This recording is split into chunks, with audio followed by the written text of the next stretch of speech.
Okay, let's unpack this. I want you, the listener, to just imagine an absolute avalanche of physical, handwritten letters. Oh, yeah, just mountains of it. Right. Just suddenly flooding into this totally unassuming local public institution. I mean, picture mail carriers hauling in literal crates. Which is a lot for a local spot. Exactly. Yeah. And the staff is just scrambling to find empty desks to stack all these envelopes. Right.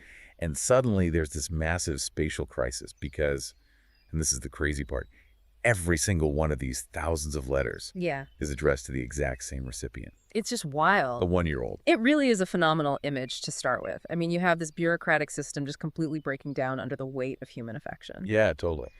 But the detail that elevates this from, just a quirky local news item to something far more profound is the actual identity of that 1-year-old. Right. Because the recipient of all this mail is not human. No, he is not. So, looking at the date today, it is August 10th, 2026. And we are doing a deep dive into a recent article from the Japanese digital media platform called Emigram. Emigram, yeah. And the subject of that article is a Japanese macaque named Punch-kun, who lives at the Ichikawa City Zoo over in Chiba Prefecture. So we are literally talking about a baby monkey triggering a local postal event of just, well, unprecedented scale. Right. And to put the sheer volume of this into perspective, the zoo's internal sorting capabilities were just entirely overwhelmed. I can only imagine. Yeah, I mean, the exhibition they designed around this massive outpouring is appropriately titled, You're Doing Great, Punch, Everyone's Message Expedition. Which is just a great name. It really is. And phase 1 of this event recently wrapped up. Okay. And phase 2 begins tomorrow, actually, Tuesday, August 11th. And that runs through the end of the month, Sunday the 30th. Got it. But to really grasp the scale of the public's reaction here, we first have to examine the biological reality of what Punch-kun is actually facing right now. Right, the stakes. Exactly. The zoo calls it troop integration. Yeah, and, when I first read about this troop integration thing, my mind immediately went to the human equivalents. Sure, that's natural. Like, I want you to think about how agonizing it is to transfer to a new high school in the middle of the semester. Oh, brutal. Or, trying to break into a really tight-knit corporate culture where everyone already has their established cliques and hierarchies. Right, everyone knows each other. Exactly. It's an incredibly isolating, anxious experience. So I look at this outpouring of mail, and I have to push back a bit on the narrative that the public is just engaging with this because, Punch-kun is cute. Okay, interesting. Yeah, I think this public obsession is actually rooted in social projection. Like we're seeing ourselves in him. Yeah. Like we all harbor this shared universal anxiety about belonging. So we look at this outsider monkey and we project our own fears of rejection onto him. Well, I understand the temptation to view it through that lens. I really do. But I would argue that comparing this to, say, a high school cafeteria or a corporate office drastically underestimates the biological stakes. Wait, really? How so? What's fascinating here is the brutal reality of macaque social structures. Japanese macaque troops are not just friend groups. Okay. They are highly despotic, strictly matrilineal hierarchies. Matrilineal meaning the mother determines everything. Exactly. Status is inherited directly from the mother, and every single member of that troop knows exactly where they stand on the ladder. It is rigid. Meaning there's basically no middle ground. Yeah. You are either accepted into the hierarchy or you are an outcast. Actually, it's far worse than just being an outcast. For a 1-year-old macaque like Punch-kun, failing to integrate doesn't just mean eating lunch alone. Right. It can literally be a matter of life and death. Oh, wow. I didn't realize it was that severe. Oh, yeah. If a young macaque misses a subtle social cue, let's say they fail to show the proper submissive posture to a high-ranking female, or if they accidentally startle an alpha male, the physical retaliation can be incredibly swift and severe. So they'll actually attack him. Yes. And a baby monkey raised outside the immediate core of the troop, they don't necessarily speak the nuanced language of that specific group. Like the grooming rituals and stuff. Right, the grooming rituals, the specific vocalizations. So introducing him is this precarious, highly managed process. I bet. They have to use mesh barriers, scent habituation, and zookeepers have to constantly monitor it just to ensure he isn't attacked. So his actual survival depends on it. He is basically trying to learn a foreign language in a room full of hostile locals where one wrong move could get him killed. Precisely. And that biological reality kind of challenges your theory about simple social projection. Okay, I see what you mean. Because the humans sending these letters might not know the exact mechanics of primate hierarchies, right? Yeah. But on a subconscious level, they recognize extreme vulnerability. Right, it's instinctual. Exactly. We are biologically hardwired by something called baby schema. Baby schema. What is that? It's basically a set of physical features like large eyes, clumsy movements, a large head that trigger intense caregiving instincts in humans. Oh, so it's literally why we find babies cute. Exactly. And when you combine that hardwired maternal or paternal instinct with this high-stakes David versus Goliath survival scenario, you get a response that transcends mere empathy. You get a protective compulsion. Right, an overwhelming protective compulsion. And man, that protective compulsion clearly materialized in the mailroom. It really did. Let's look at the actual numbers reported by Emigram. So the zoo initially expected, I don't know, maybe a few hundred messages. Which would still be a nice turnout. Right. But then they officially announced they had received around 2,500. Just staggering. Yeah, I mean, for a local city zoo, receiving 2,500 individual pieces of correspondence for a single animal exhibition, that is already a massive logistical anomaly. But the influx didn't stop there. No, it didn't. Messages just kept arriving right up to the deadline, and even late arrivals just kept pouring in. Yeah, the final tally pushed past 3,200 individual messages. Over 3,200. That is completely unprecedented in the entire history of the Ichikawa City Zoo. Which brings up a really fascinating logistical dilemma. We've established the biological stakes for the monkey and the psychological trigger for the humans, but like, how does a physical space handle that sudden spatial crisis? It's a real problem. Yeah. I mean, we've all walked past community bulletin boards at a grocery store or a library. Yeah. After like 20 flyers, the board is useless. It's just a mess. Right, just a cluttered mess of overlapping paper. And that spatial limitation is a very real challenge for public institutions. Usually when a museum or a public gallery receives a flood of community submissions, they rely on a strict editorial process. Meaning they curate it? Exactly, they curate. Right, they pick the top 100 most aesthetic or heartwarming letters, frame them nicely in the center of a well-lit room, and just quietly recycle the other 3D100. It's sort of a necessary evil of exhibition design. You just don't have the space. But the staff at Ichikawa City Zoo made a fundamentally different choice here. And it seems like it was driven largely by a staff member identified in our sources as Clerk K. Yes, Clerk K. And the zoo's official X account, formerly Twitter, posted updates describing their situation as inducing happy screams. I love that phrase, happy screams. It's perfect. Because they were trapped in this state of joyous panic. Because they literally could not figure out how to fit the physical manifestation of 3,200 good wishes into their designated exhibition space. Right. And here's where it gets really interesting. Instead of caving to standard curation practices, the staff committed to a completely rogue approach. They really did. They decided to showcase absolutely everything. They took those 3,200 messages and they plastered the walls of their lecture room. Just everywhere. Yeah. And when I say plastered, I mean they covered the walls like wallpaper. And when the walls were full, they didn't stop. They ran out of room inside. Exactly. So they moved to the exterior. They expanded the display to cover the outside doors of the building just to ensure every single piece of paper was visible. And if we connect this to the bigger picture, this specific logistical decision by the zoo staff drastically alters the nature of the institution itself. What do you mean? Well, consider the traditional architecture and function of a zoo. It's built entirely on the concept of observation. Right. You have humans standing safely on one side of a barrier, usually glass or a moat, and animals living on the other. Information and gaze just flow in one direction. It's an entirely passive experience for the human visitor. Exactly. You walk in, you look at the exhibit, you read a small plaque about a monkey's diet, and you walk out.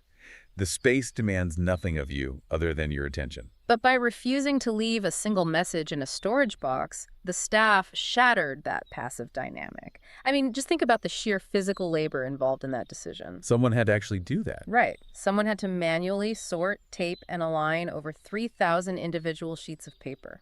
That would take hours. Days, probably. And by committing that time and physical effort to coat their own doors in community mail, the zoo ceased to be just a place of observation. It became this active monument to collective emotional investment. Because the staff realized that throwing a letter away wasn't just discarding paper. It was basically rejecting a person's empathy. Exactly. By putting every single letter on the wall, they validated the community. They signaled to the public that their goodwill was just as vital to the zoo's ecosystem as the animals themselves. It completely flips the script on what a public institution is supposed to do. They allowed the public's affection to literally reshape the physical environment of the facility. That transformation of the space is just incredible.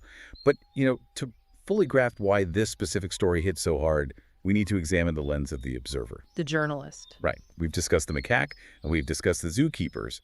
But the way this story was delivered to us matters just as much. I completely agree. We need to look really closely at Yunchi, the journalist who wrote this article for Emigram.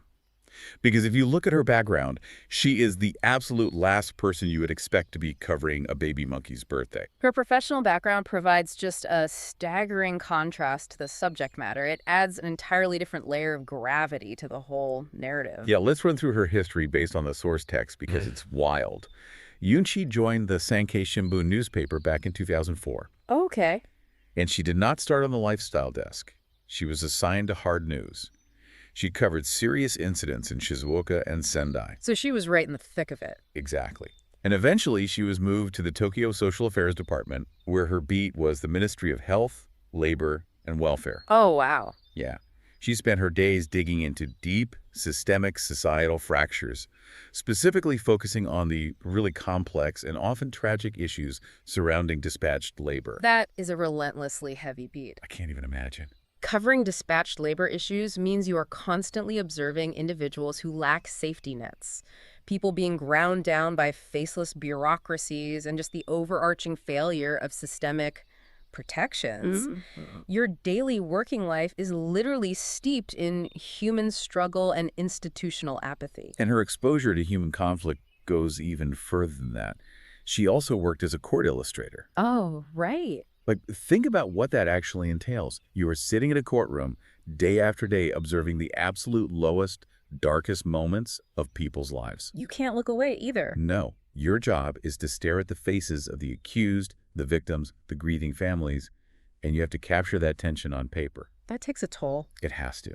And on top of all that, she served as a special correspondent in the Republic of Kiribati in the South Pacific, which exposed her to really complex international realities. She is a battle-tested, veteran journalist. Which naturally impacts how a person perceives human nature. When your career requires you to meticulously document conflict, legal battles, and labor exploitation, your baseline expectation for human behavior shifts. You probably get pretty cynical. Exactly. You become professionally calibrated to look for the cracks in society. You learn to expect transactional behavior, selfishness, and systemic failure because, well, that is what you are paid to report on. So what does this all mean for this story? We have a woman who has spent decades observing the worst of human institutional failure. Right. And now she's a mother of two, describing herself as a loose-style writer. I love that loose style. Yeah. Her current motto is literally, turn hobbies into work. She spends her time fishing, visiting hot springs, looking at the ocean, and she even notes she is temporarily abstaining from alcohol after years of enjoying it. She's clearly actively curated a life of peace for herself now. She has. But how does someone with that hardcore investigative pedigree end up writing this deeply emotional piece about 200 letters sent to a local zoo? Well, this raises an important question about the concept of compassion fatigue and how we process uplifting information after prolonged exposure to trauma. Okay, unpack that a bit. Well, a lesser journalist might have approached this zoo exhibition with total cynicism. They might have seen 3,200 letters and just dismissed it as trivial or, overly sentimental anthropomorphism. Or they might have just written a quick, 200-word blurb about a local oddity and moved on. Exactly. But Yunchi specifically noted in her commentary that when she saw the warm effort of the staff, when she saw them trying to display every single message on those doors, it elicited a strong physical reaction from her. Right. She wrote that her chest grew hot. Her chest grew hot, yeah. And that reaction is the key to understanding the article's power. She isn't just some lifestyle blogger discovering something cute. No. She is an expert in human conflict, bearing witness to an immense, non-transactional act of goodwill. Wow, it really is the ultimate contrast. Yeah. She spent her career watching massive government systems fail to protect vulnerable laborers. Yeah. And then she walks into a local zoo and sees a tiny municipal system bending over backwards, staying late, and probably buying extra tape just to ensure that a vulnerable baby monkey feels supported. And for a veteran hard news reporter, finding empirical evidence that humans are still capable of pure, unadulterated tenderness is profound. It really is. She recognizes the rarity of this event. Yeah. She understands the weight of the world, which allows her to fully appreciate the value of 3,200 people just taking time out of their day to try and lift that weight for one small creature. It makes her the absolute perfect person to document this. Her investigative lens just elevates the entire narrative.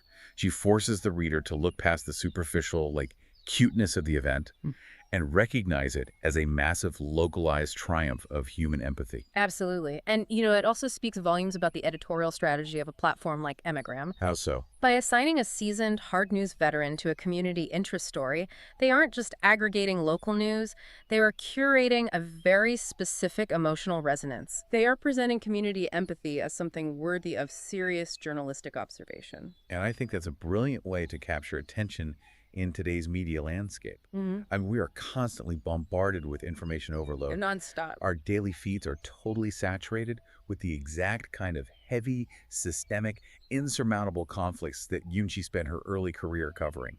It is exhausting. It's compassion fatigue, like we were saying. Exactly. But this deep dive serves as a really powerful interruption to that fatigue. It highlights a fundamental truth about collective action that often just gets buried under negative headlines. When given a clear, understandable opportunity to help, even if that help is purely symbolically, people desperately want to root for the vulnerable. They really do. We started today with this strange logistical mystery, a 1-year-old causing a mailroom crisis. But peeling back the layers reveals so much more. It's such a rich story. We have a baby Japanese macaque named Punch-kun facing the terrifying, biologically perilous prospect of troop integration. We have a community that responded by mailing over 200 handwritten messages of support. An incredible response. And we have a dedicated zoo staff, led by Clerk K, who refused to let standard curation practices silence those voices, literally turning their facility's doors into a towering wallpaper of human kindness. Yeah. And finally, we have a veteran journalist, someone intimately familiar with the darkest corners of human behavior, finding genuine solace in the sight of it all. It is just a remarkable convergence of animal biology, institutional dedication, and human psychology.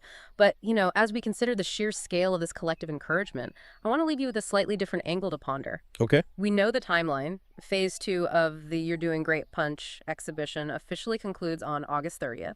Right. And at some point, the physical reality of the space has to be addressed. The doors must be cleared. Those 3,200 pieces of paper will eventually be taken down and packed away. Yeah, the exhibition has to end eventually. When it does, what happens to all that immense localized energy? That's a good question. And more importantly, we have to ask ourselves about the true recipient of all this effort. Does a Japanese macaque like Punch-kun possess the capacity to actually sense the gravity of the human empathy directed at him through the glass? Probably not. Right. Or is this entire record-breaking phenomenon ultimately serving a different purpose? Like what? Is this 3,200 message exhibition actually a mirror? Oh, a mirror. Perhaps it is simply a reflection of our own deep-seated need to see the vulnerable among us succeed.